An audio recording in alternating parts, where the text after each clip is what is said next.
하박국 3장 17절로 19절까지 말씀입니다. 다 찾았으면 제가 읽어드리겠습니다.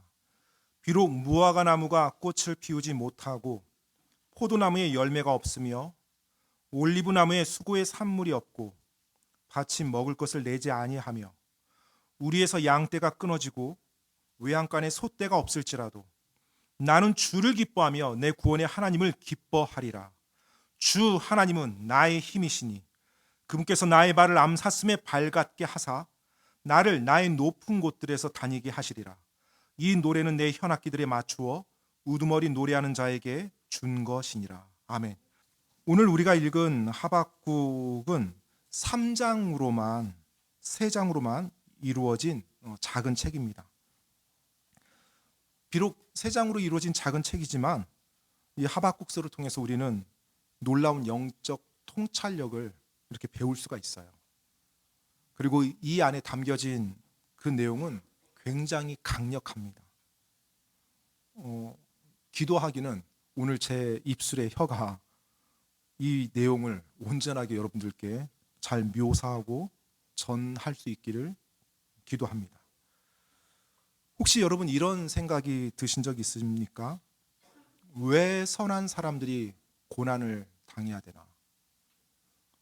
악인이 저렇게 활개치는데 하나님은 왜 잠잠하시는가? 주님을 위해서 내가 이제까지 최선을 다해서 살아왔는데 왜 나에게 이런 일들이 일어나는 거지? 이런 생각들이요. 네. 하나님을 믿으면서 살아갈 때 우리의 머리로 이해되지 않는 일들이 일어납니다. 그리고 때때로 난처하고 당황해하는 그런 상황들이 일어납니다. 약 2600년 전에 남유다 왕국의 하박국이라는 대언자 역시 그런 상황에 부딪혔어요. 이 하박국 대언자는 남유다 왕국 대언자입니다. 그런데 유다 왕국이 멸망하기 직전에 이렇게 살았던 사람이에요. 물론 멸망하는 것도 아마 봤을 것 같아요. 당시 유다 왕국은 불법으로 난무한 그런 시대였어요. 악인이 득세하고 노략과 폭력이 범람하고요.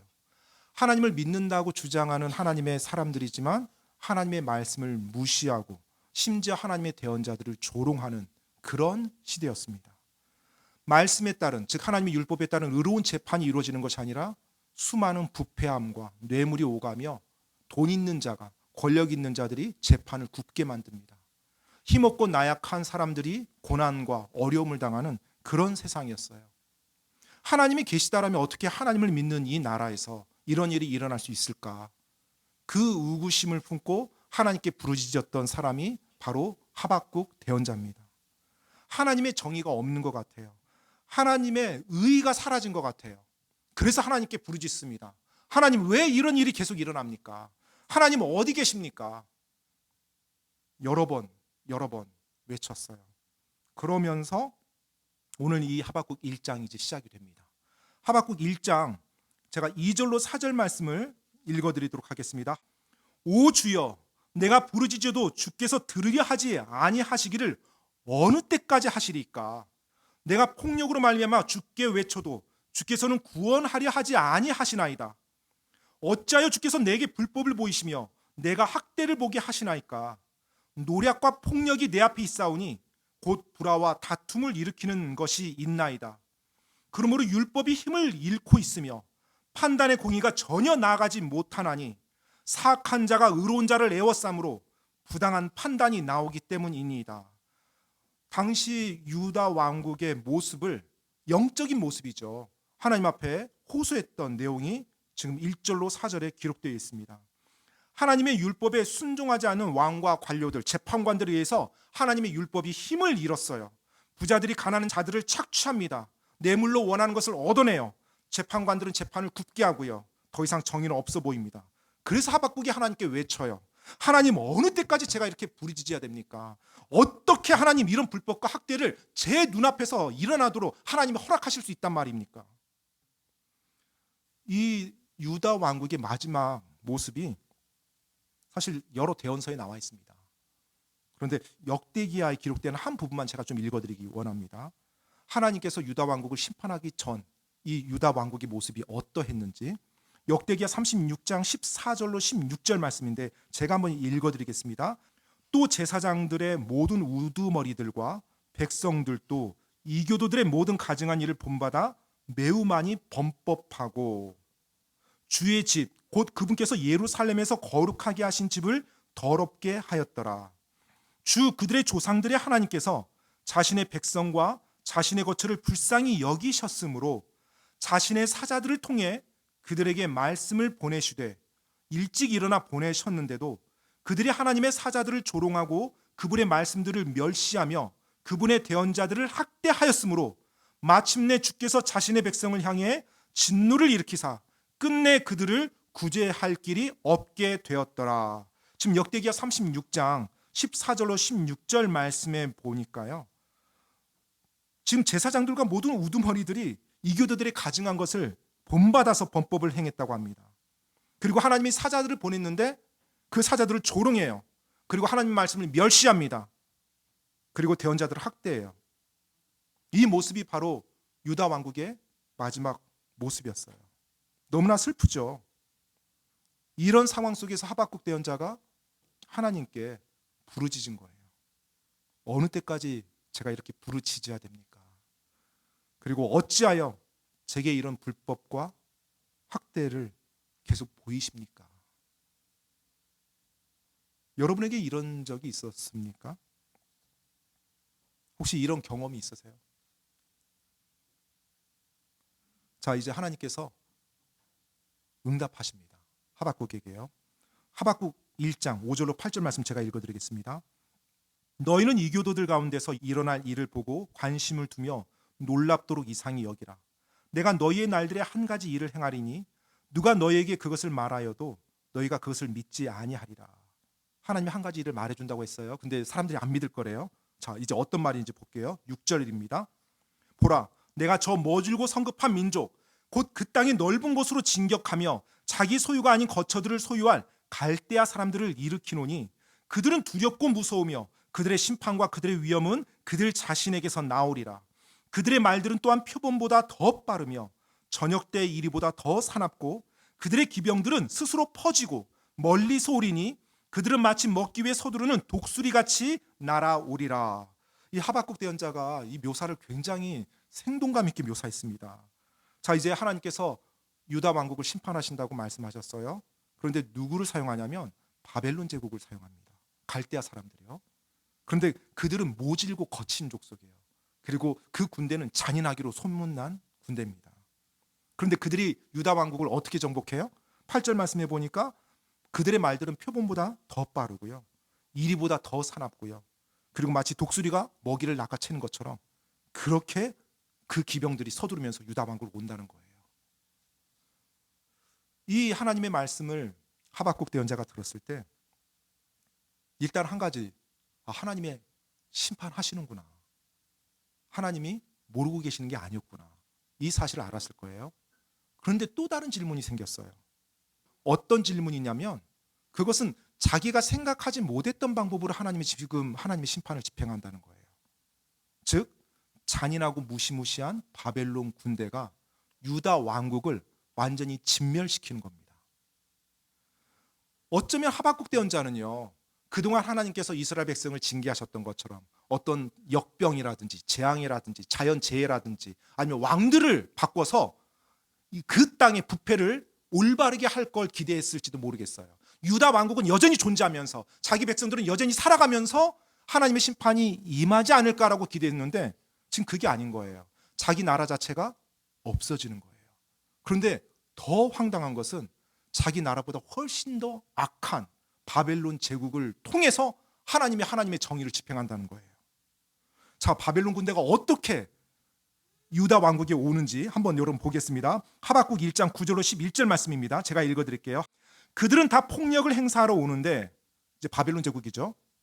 그들의 얼굴은 동풍처럼 먹어치울 태세를 취하고 그들은 모래를 모으듯 포로된 자들을 모으며 또 왕들을 비웃고 통치자들을 조롱거리가 되게 하며 모든 강한 요새를 비웃으리니 이는 그들이 흙을 쌓아 그것을 취할 것이기 때문이라. 그때 그의 생각이 변함에 그가 이것 즉 자기 권력을 자기 신의 공적으로 돌리며 정도를 지나쳐 잘못을 범하리라.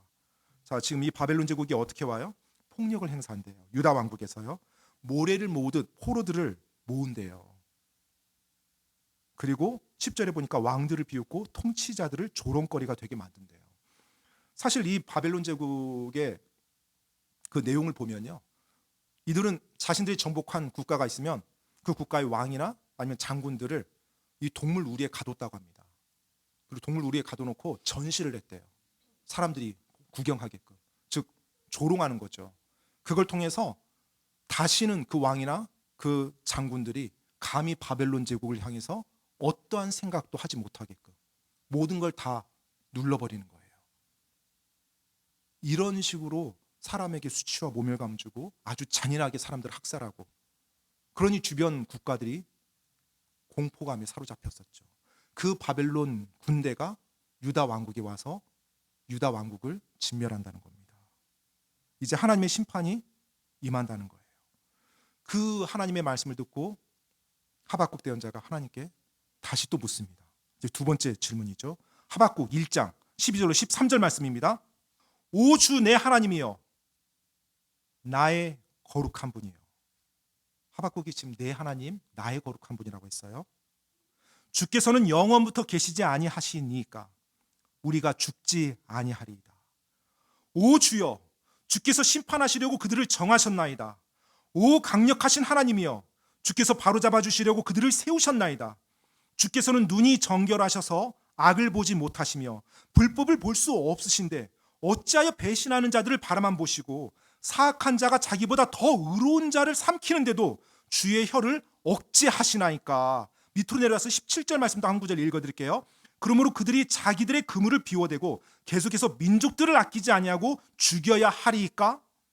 핵심은 이거예요. 어떻게 사악한 자가 자기보다 더 의로운 자를 멸할 수 있습니까? 하나님의 정의가 임한다라면 사악한 자가 먼저 멸망당해야 되는 거 아닙니까? 어떻게 사악한 자를 통해서 더 의로운 자를 멸망시킵니까, 하나님? 그리고 계속해서 그들이 민족들을 아끼지 않냐고 죽이는데 어떻게 그런 일이 일어나도록 하나님 방치하십니까? 여러분의 생각은 어떻습니까? 여러분, 그 하나님께 이해되지 않는 일이 있을 때 여쭤도 됩니다. 하박국처럼요. 그런데 여쭐 때 올바른 자세로 여쭤야 돼요. 우리가 한 가지 알아야 될 것은 지금 하박국이 하나님께 부르짖고 이렇게 묻긴 했지만 따지는 건 아닙니다. 하나님께 절대적으로 순종하는 마음으로 부르짖은 거예요. 자신의 고통과 자신의 답답한 가운데. 우리가 하나님께 물을 수 있어요, 여러분. 그런데 한 가지 확실한 건 하나님을 내 생각, 내 논리로 바꾸려고 해서는 안 됩니다. 내가 이해되지 않으니까 하나님, 제가 이해되게끔 바꿔주세요. 하나님의 생각을, 하나님의 계획을. 이건 말이 안 되는 거거든요. 하나님께 답답하고 억울하고 이해가 되지 않는 일이 있을 때 하나님께 토로하십시오. 괜찮아요. 그런데 그 답을 해주고 안 해주고는 하나님의 영역입니다. 그리고 안 해주는 경우도 많아요. 왜냐하면 그분이 창조주이시기 때문에. 창조주께서 그분이 행하시는 모든 일을 창조물에게 이해를 구하고 하셔야 됩니까? 아니죠. 절대 그렇지 않습니다. 그래서 우리가 마음이 답답하고 이해가 되지 않는 일이 있을 때 하나님 왜 이런 일이 일어납니까? 물을 수는 있어요. 그런데 그 하나님의 역사함과 하나님의 권능을 기대하면서 그 질문을 하나님께 토로하는 거지, 제가 이해되게끔 바꿔주세요, 이건 아닌 거예요. 하박국은 지금 올바른 자세로 하나님께 물은 거예요. 지금 이 부르짖어서 굉장히 표현이 거칠어질 수는 있겠지만 하나님 앞에 순종하는 마음으로 이 말을 한 겁니다. 왜냐하면 그 다음 2장에 하나님께 하박국이 순종하면서 나가거든요.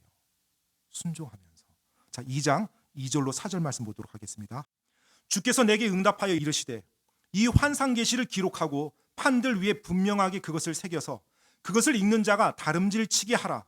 이 환상 계시는 여전히 정해진 때를 위한 것이나 그 끝이 오면 그것이 말할 것이요 거짓말하지 아니하리라. 비록 그것이 더딜지라도 그것을 기다리라. 그것이 반드시 올 것이므로 지체하지 아니하리라. 보라, 위로 높여진 자의 혼은 그의 속에서 올바르지 아니하나 오직 의인은 자기 믿음으로 살리라. 아멘. 자, 하박국 2장 2절로 4절 말씀에서 이제 하나님께서 응답하십니다.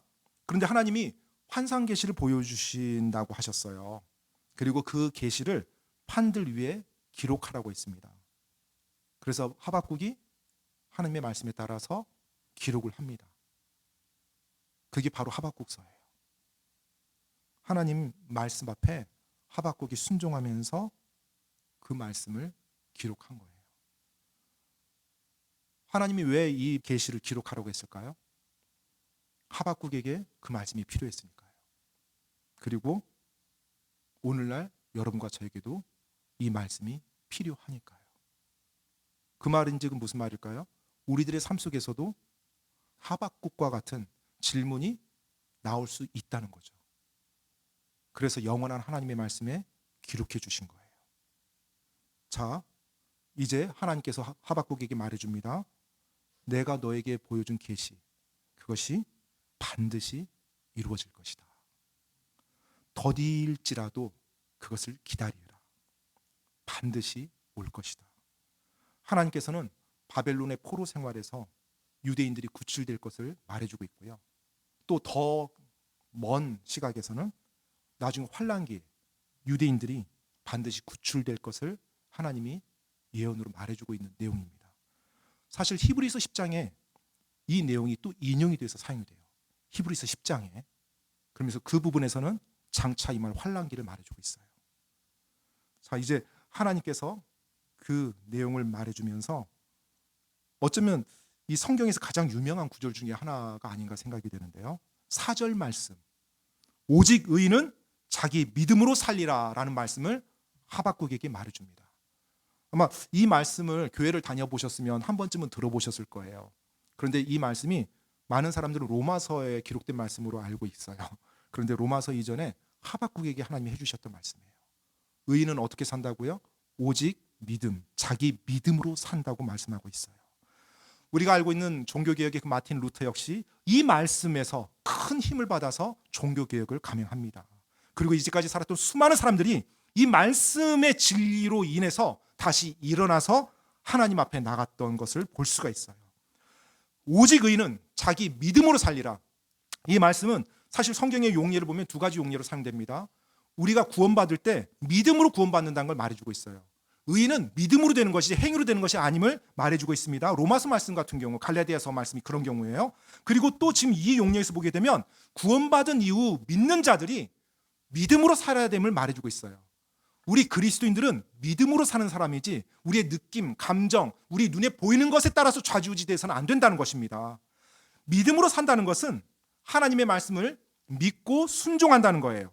내 기분이 어떠하든지, 내 느낌이 어떠하든지, 내 눈에 보이는 것이 어떤 것이 보이든지, 결과가 어떻게 일어났든지 그것에 휘둘리는 것이 아니라 하나님과 하나님의 말씀에 의지해서 내가 살아간다는 것입니다. 그것이 바로 믿음이에요. 히브리서 11장에 보면 믿음의 전당이라고 말하는 그 장에서 수많은 하나님의 사람들이 나옵니다. 그들의 공통점은 믿음의 사람들이었어요. 무엇을 믿었어요? 하나님과 그분의 말씀을 믿었습니다. 그들이 하나님과 그분의 말씀을 믿고 한 걸음 한 걸음 나갔을 때 하나님께서 그들을 통해서 그들의 삶에서 놀랍게 역사하셨어요. 그래서 하나님만이 하실 수 있는 놀라운 일들이 그들의 삶에서 드러났던 거죠. 지금 하나님은 하박국에게 의인은 믿음으로 살 거라고, 자기 믿음으로 살 거라고 그 말을 선포해 주고 있는 거예요. 자, 그럼 이제 무슨 말이에요? 하박국이 자기 느낌대로 행하면 돼요, 안 돼요? 안 되는 거예요. 자기 기분? 아니에요. 자기 눈에 보이는 거? 아니에요. 하나님과 하나님의 말씀, 그것을 믿음으로 살아가야 됨을 하나님이 말씀해 주고 있습니다. 그러면서 이제 하박국에게 하나님께서 하나님의 말씀, 하박국이 믿어야 될 하나님의 말씀, 그 말씀을 2장에서 말해줍니다. 자, 2장 보겠습니다. 2장 6절 말씀 제가 읽어드리겠습니다. 이 모든 사람들이 그를 대적하려고 비유를 들어 말하며 그를 대적하려고 조롱하는 속담을 써서 말하지 아니하겠느냐. 곧 이르기를 자기 소유가 아닌 것을 늘리는 자에게 화가 있을지어다. 내가 어느 때까지 그리하려느냐. 두꺼운 진흙으로 짐을 진 자에게 화가 있을지어다 하리라. 하나님께서 이제 하박국에게 이제 바벨론 제국을 심판할 것에 대해서 말을 해줘요. 이제 계시를 말해줘요. 그리고 바벨론 제국이 어떻게 그리고 왜 심판을 받는지에 대해서 5가지 화가 있을지어다라는 말씀을 선포하며 설명을 해줍니다. 그런데 여러분, 이 당시 바벨론 제국은 이 지구상에서 가장 강력한 제국이었습니다. 그리고 인류 역사상 지금까지도 역사학자들에 의해서 가장 강력한 제국으로 인정받고 있는 제국이에요. 그리고 그들의 군사력은 어마어마했고요. 그들의 건축은 어마어마했습니다. 지금도 7대 불가사의 중에 하나가 그 바벨론 제국의 건축물이죠. 공중정원이라. 사람들의 눈에는 이 바벨론 제국은 영원할 제국처럼 보였어요. 그리고 어느 누구도 무너뜨리지 못하는 제국이요. 그런데 하나님이 이 바벨론 제국에게 5가지 화가 있음을 말해주고 있어요. 그들의 불법과 그들의 잘못을. 그리고 하나님께서 그 강력한 바벨론 제국도 하나님의 손 아래 있음을, 그리고 한순간에 없어지는 것을, 그리고 하나님의 왕국만이 영원하다는 것을 지금 선포해주고 있는 거예요. 그 차원에서 이 5가지 화가 있을지어다 한번 보시기 바랍니다. 첫 번째가 방금 우리가 읽었던 6절 말씀. 누구에게 화가 있을지어다라고 말해요? 자기 소유가 아닌 것을 늘리는 자에게 화가 있을지어다라고 하나님이 말씀하셨어요. 즉 바빌론 제국은 어떤 일을 했던 거예요? 자기 소유가 아닌 것을 자기 것으로 늘리는 악한 제국이었어요. 하나님께서는 그 제국에 반드시 화가 임할 거라고 말했어요. 그리고 7절 8절에 보면 노력한 민족들이 바빌론 제국을 다시 노력할 것이라고 말씀해 줍니다. 자, 이제 두 번째 9절로 11절에 두 번째 화가 있을지어다가 나옵니다. 9절 말씀만 제가 읽어드릴게요. 하박국 2장 9절. 자기 집을 위해 악한 탐욕으로 탐욕을 부리며 이로써 자기 보금자리를 높은 곳에 두어 해악의 힘에서 구출받으려 하는 자에게 화가 있을지어다. 누구에게 화가 있을지어다라고 말해요? 악한 탐욕으로 탐욕을 부리는 자에게 화가 있을지어다. 바벨론 제국이 지금 악한 탐욕으로 탐욕을 부리고 있거든요. 하나님께서 그들에게 화가 있을지어다라고 말씀합니다. 그리고 탐욕으로 인해서 그들이 멸망당할 것을 말해주고 있어요. 그리고 그 심판으로 말미암아서 바벨론 제국이 큰 수치를 당하며 멸망할 것을요.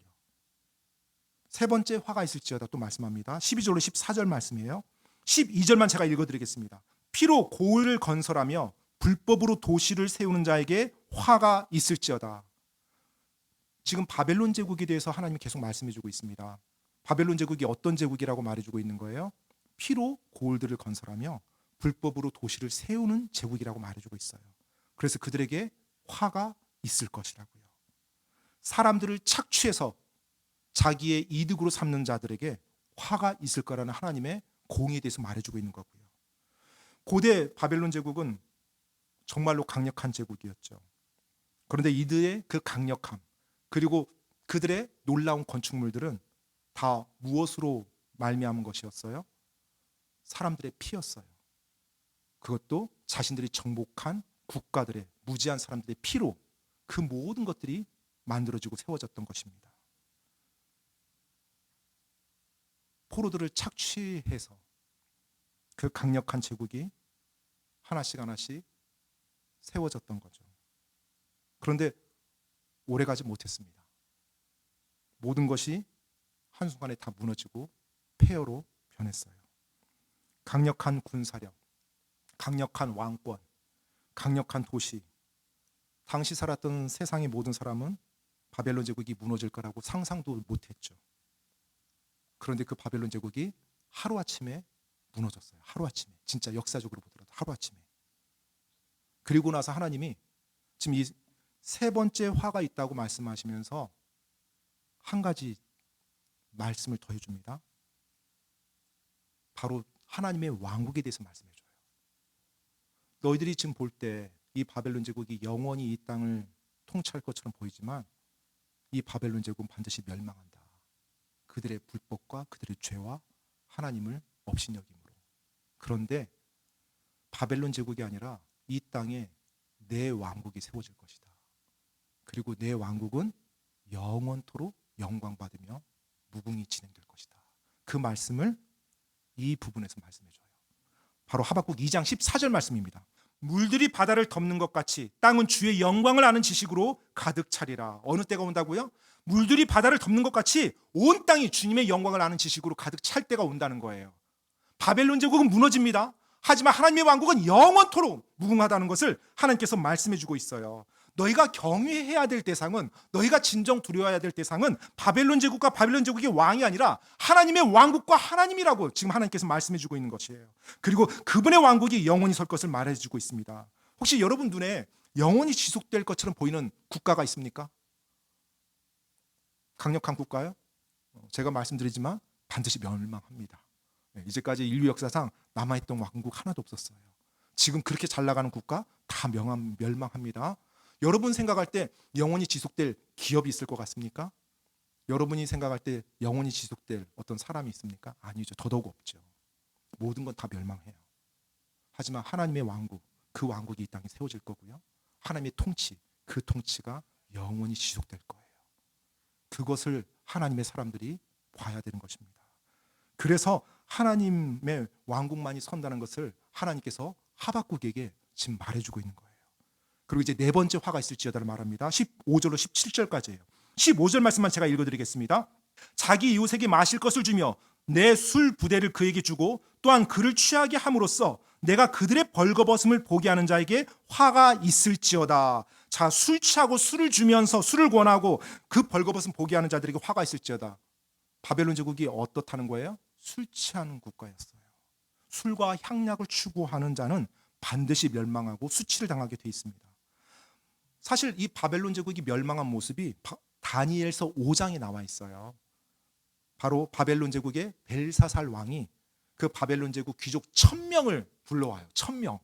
그리고 그 1000명과 함께 향락을 벌입니다. 술잔치를 벌인 거예요. 술잔치를요. 그런데 더 악한 것은 예루살렘 성전에서 탈취해왔던 그 금그릇을 술잔으로 사용하는 거예요. 여러분 1000명이 모여서 술을 마시며 연회를 벌린다고 아마 이런 광경 보기도 어려울 거예요. 그렇죠. 1000명이 모이는 자리도 없겠거니와 아무튼 대단했죠. 1000명이 모여서 술 파티를 벌인다는 게. 그리고 성전에 사용됐던 하나님께 드려졌던 그 금그릇을 술잔으로 사용합니다. 그때 손가락이 나오죠. 그리고 등잔대 맞은편에 있는 왕궁의 회칠한 벽에 손가락이 글을 씁니다. 메네 메네 데겔 우바르시. 당신의 왕국 여기서 멸망한다는 경고를 해줘요. 그리고 그날 밤에 벨사살 왕이 죽습니다.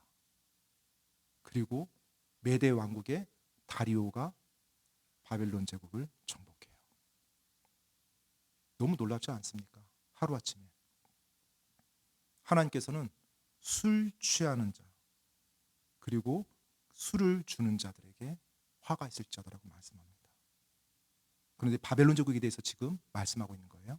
다섯 번째 화가 있을지어다. 이제 18절로 20절 말씀입니다. 18절로 20절인데 19절 말씀 제가 읽어드리겠습니다. 나무에게 이르기를 깨라 하고 말 못하는 돌에게 이르기를 일어나라 하며 그들에게 이르기를 그것이 가르치리라 하는 자에게 화가 있을지어다. 보라 그것은 금과 은으로 입혀졌으므로 그것의 한가운데는 전혀 숨이 없느니라. 자, 바벨론 제국이 어떻다는 거예요? 우상숭배한 국가라는 거예요. 방금 제가 여러분 다니엘서 5장 말씀 언급했는데 그 다니엘서 5장에 제가 두 구절만 읽어드리겠습니다. 여러분에게 이해가 되도록 다니엘서 5장 3절로 4절 말씀 제가 읽어드릴게요.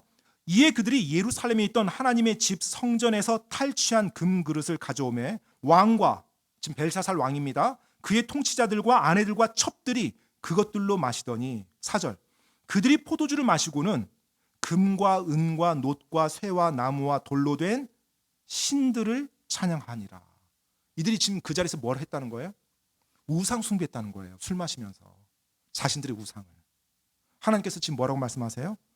나무에게 이르기를 깨라 말 못하는 돌에게 이르기를 일어나라며 그것이 가르치리라고 말하는 자에게 뭐가 있다고요? 화가 있을지어다. 바벨론 제국 그대로 멸망시킨다는 거예요. 우상 숭배자는 하나님이 멸하시겠다는 것입니다. 그리고 방금 앞에서 말씀드렸던 것처럼 그날 밤에 바벨론 제국은 무너집니다. 그리고 하나님께서 그 5가지 화가 있을지어다를 말씀하고 나서 20절 말씀에 이렇게 기록되어 있어요. 그러나요 주는 자신의 거룩한 전에 있으니 온 땅은 그의 앞에서 잠잠히 있을지어다 하시니라. 지금 무슨 말이에요? 하나님이 모든 것을 주관하고 계신다는 거예요. 그분의 전에 하나님께서 계신다는 거예요. 앞에서 하박국이 지금 무엇을 부르짖었어요? 하나님 계십니까? 언제까지 이런 일을 제가 봐야 됩니까? 하나님 계시면 역사하셔야 되는 거 아닙니까? 이런 식으로 물었잖아요. 지금 하나님이 뭐라고 대답하시는 거예요? 하나님의 거룩한 전에 계신다는 거예요. 그리고 그 모든 것을 다 보고 계시고 통치하고 다스린다는 거예요. 그리고 하나님의 정의를 집행하신다는 거예요. 그러니 온 땅은 하나님 앞에서 어떻게 해요? 잠잠히 있으라는 거예요. 잠잠히. 이 잠잠히 있으라는 대상이 누구도 포함되어 있을까요? 하박국, 여러분과 저도 포함되어 있고요. 하박국도 포함되어 있어요. 하나님 왜 이렇게 잠잠히 있으라는 거예요? 내가 모든 것을 다 정의를 이루줄 거라고요. 여러분,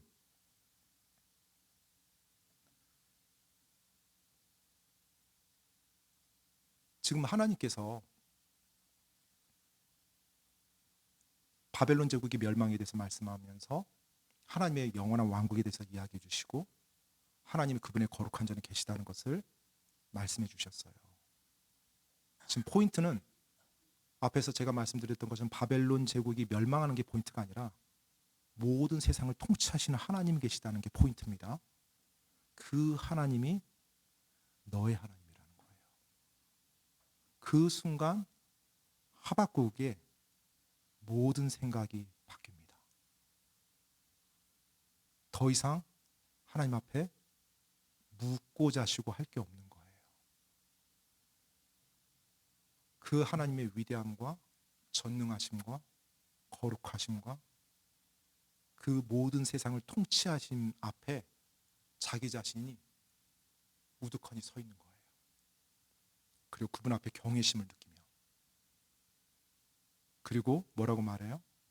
당신께서 하시고자 하는 대로 다 하시옵소서. 저는 상관없습니다. 이 고백이 나와요. 언제요? 그 하나님 앞에 그 경외심에 사로잡혀 있을 때. 그래서 하박국의 입에서 뭐가 나옵니까? 그분을 찬양하는 찬양이 나와요.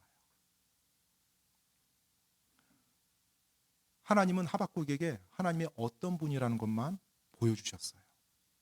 그리고 하나님의 어떤 분이라는 것을 하박국이 올바르게 인지했을 때 그의 마음속에서는 하나님을 향한 경외심이 나왔고요. 그 경외심 안에서 하박국은 모든 것을 하나님께 내어드릴 수 있었어요. 그리고 그 안에서 평안함을 누릴 수 있었고요. 심지어 그 안에서 기쁨까지 누립니다. 그런데 여전히 유대의 악은, 불법은 자기 눈앞에서 펼쳐지고 있죠. 그리고 곧 바벨론 제국은 자기 조국을 멸망시키려고 올 거고요. 어쩌면 잠시 후에 수많은 사람들이 학살당하고 많은 사람이 포로로 잡혀가는 것을 자기가 보게 될 수도 있어요. 그런데 그 안에서 뭐가 나와요? 하나님을 향한 찬양이 나옵니다. 그 찬양이 하박국 3장이에요. 한 장 전체가 하나님을 향한 찬양으로 이루어져 있습니다. 하박국 3장 2절 오 주여 내가 주께서 말씀하시는 것을 듣고 두려웠나이다. 오 주여 그 해들의 한중간에 주의 일을 되살리시옵소서. 그 해들의 한중간에 알리시옵소서. 진노할 때 긍휼을 기억하시옵소서. 하박국의 입에서 나올 수 있는 말이 이게 다예요. 왜요? 그 거룩하신 하나님, 그 위대하신 하나님, 창조주 하나님 앞에 자기가 서 있다는 것을 알았을 때 그분께서 그분의 전에 여전히 계시면서 모든 것을 통치하신다는 것을 느끼는 그 순간 그 입에서 뭐가 나오겠어요? 하나님, 당신께서 이루시고자 하는 일 이루어 주시옵소서. 하나님, 당신의 뜻이 이루어지기 원하시나이다. 이 말 말고는 나올 말이 없는 거예요. 그래서 뭐라고 말해요? 그 해들의 한중간에 주의 일을 부흥시켜 주시옵소서, 되살리시옵소서, 이 말밖에 안 나온 거예요. 하나님, 당신께서 하시고자 한다면 모든 걸 다 하십시오. 제가 고통을 당하든 심지어 제가 생명을 잃든 상관없습니다. 하나님께서 모든 걸 주관하신 거 제가 이제 압니다. 하나님, 당신의 뜻이 온전히 이루어지기 원합니다. 그리고 당신만이 온 세상을 통치하시는 하나님이심을 제가 믿습니다. 그리고 당신의 왕국이 이 땅에 언젠가 세워질 거란 것을 제가 믿습니다. 하나님, 당신 홀로 영광 받으시옵소서. 이 고백이 그에 비해서 나온 거예요. 그러면서 3절부터 15절까지 그 찬양의 노래가 나오고, 그리고 17절로 19절 말씀으로 마무리가 됩니다. 오늘 우리가 읽었던 본문 말씀이죠. 하박국 3장 17절로 19절 말씀 제가 읽어드리겠습니다. 비록 무화과 나무가 꽃을 피우지 못하고 포도나무에 열매가 없으며 올리브나무에 수고의 산물이 없고 밭이 먹을 것을 내지 아니하며 우리에서 양떼가 끊어지고 외양간에 소떼가 없을지라도 나는 주를 기뻐하며 내 구원의 하나님을 기뻐하리라. 주 하나님은 나의 힘이시니 그분께서 나의 발을 암사슬에 발갛게 하사 나를 나의 높은 곳들에서 다니게 하시리라. 이 노래는 내 현악기들에 맞추어 우두머리 노래하는 자에게 준 것이니라. 아멘. 하박국에게 있어서 지금 환경이 바뀐 건 전혀 없습니다. 하지만 하박국이 바뀌었죠. 어떻게요? 바로 하나님의 모습을 그가 올바르게 보았을 때요. 그리고 하나님의 말씀을 그가 올바르게 믿었을 때요. 이제 하박국은 의인은 자기 믿음으로 살리라, 그 말씀대로 하나님의 그 계시 말씀을 믿으며 살 거예요.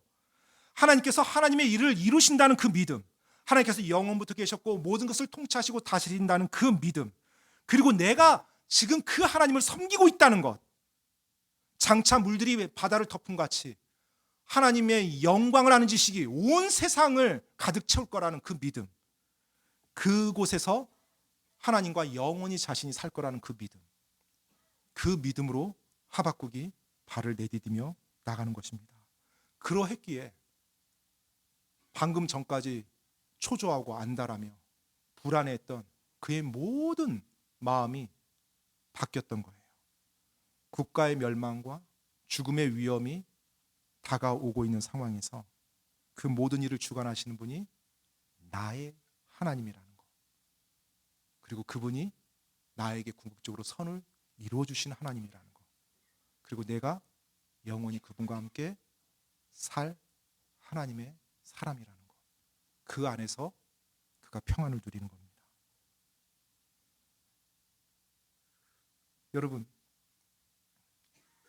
여러분은 어떻습니까? 지금 하박국은 2024년도에는 살지 않죠. 그런데 그가 보고 경험했던 것을 하나님은 기록하게 했어요. 그래서 우리 손에 하박국이라는 짧은 성경의 책이 주어져 있습니다. 하나님께서는 하박국은 죽었지만 지금 하나님을 믿으며 살아가는 여러분과 제가 그 하나님의 말씀 안에서 하박국과 같이 경험하기를 원하시거든요. 하나님의 위대하심과 하나님의 전능하심과 하나님의 통치하심과 그분 앞에 경외심을 가지고 우리가 이 땅을 살아가기를요. 그렇게 살아갈 때 하나님이 우리들의 삶을 통해 그분이 하실 수 있는 일을 이루어 나가실 수가 있습니다. 하박국이 소망했던 그 날이 반드시 올 겁니다. 물이 바다를 덮은 같이 하나님의 영광을 아는 지식이 온 땅을 가득 채우는 그날이 반드시 올 거예요. 그날 하나님 앞에 하박국이 찬양을 하겠죠. 그 땅에서. 그리고 저도 그 땅에서 찬양할 모습을 고대해 봅니다. 그리고 그 자리에 여러분도 같이 있기를 소망합니다. 그래서 영원히 주님을 찬양하며 그분의 통치하심을, 하나님께서 이 땅에서 우리에게 생명의 기한을 허락하시고 하나님을 알게 하고 예수님을 통해서 하나님의 자녀가 될 수 있도록 놀라운 복을 허락해 주셨어요. 나중에 영원한 그 왕국에서 우리가 하나님을 찬양하는 건 당연한 건데, 예수님을 믿고 구원받은 우리가 이 땅을 살아가며 있어서도 그 하나님을 우리가 경험할 수 있다는 겁니다. 그 하나님을 우리가 경험할 수 있다는 거예요. 그 하나님 안에서 우리가 안식할 수 있고 기쁨을 누릴 수 있다는 것입니다. 지금부터 우리가 영원히 살 삶을 준비하길 원해요. 어떻게 해요? 하나님을 찬양하면서요. 오늘 우리가 마지막으로 불렀던 그 찬양이 자기들의 자녀를 모두 잃어버린 한 아버지의 입에서 나온 간증이었어요. 내 영혼 평안해, 내 영혼 평안해, 내 영혼 평안해. 그 평안해라는 그 간증, 그 고백이, 그 가사시가 대서양에서 자기의 자녀들을 다 잃어버린 한 크리스찬 아빠의 입에서 나온 고백이었거든요. 이해가 안 되죠. 사랑하는 자녀를 다 잃어버렸는데 어떻게 평안해? 그가 경험했던 하나님의 경외심이었어요. 하나님께서 모든 것을 다스리고 모든 것을 통치하시고 모든 것을 운행하신다는 그 하나님을 향한 믿음 안에서 하나님 앞에 섰을 때 하나님 안에서 평안을 누릴 수 있었거든요. 우리가 이 땅 살아갈 때 하나님 앞에 홀로 서 있는 그런 순간들을 경험하면서 살아야 됩니다. 그분의 그 위대하심에 압도당해서 경외함 가운데 떠는 그런 순간들을 우리가 느끼며 살아야 됩니다. 그것이 우리의 힘이에요. 그리고 그것이 우리가 암사슴의 발처럼 높은 곳을 뛰어다니게 만들어주는 능력입니다. 여러분과 저에게 우리의 하나님이 그런 하나님이라는 것, 그리고 하박국의 하나님이 바로 나의 하나님이라는 것, 그것을 오늘 이 시간 믿으며 하루하루를 우리가 살아가길 원합니다. 그 하나님을 찬양하면서요. 이 시간 기도하고 마치겠습니다.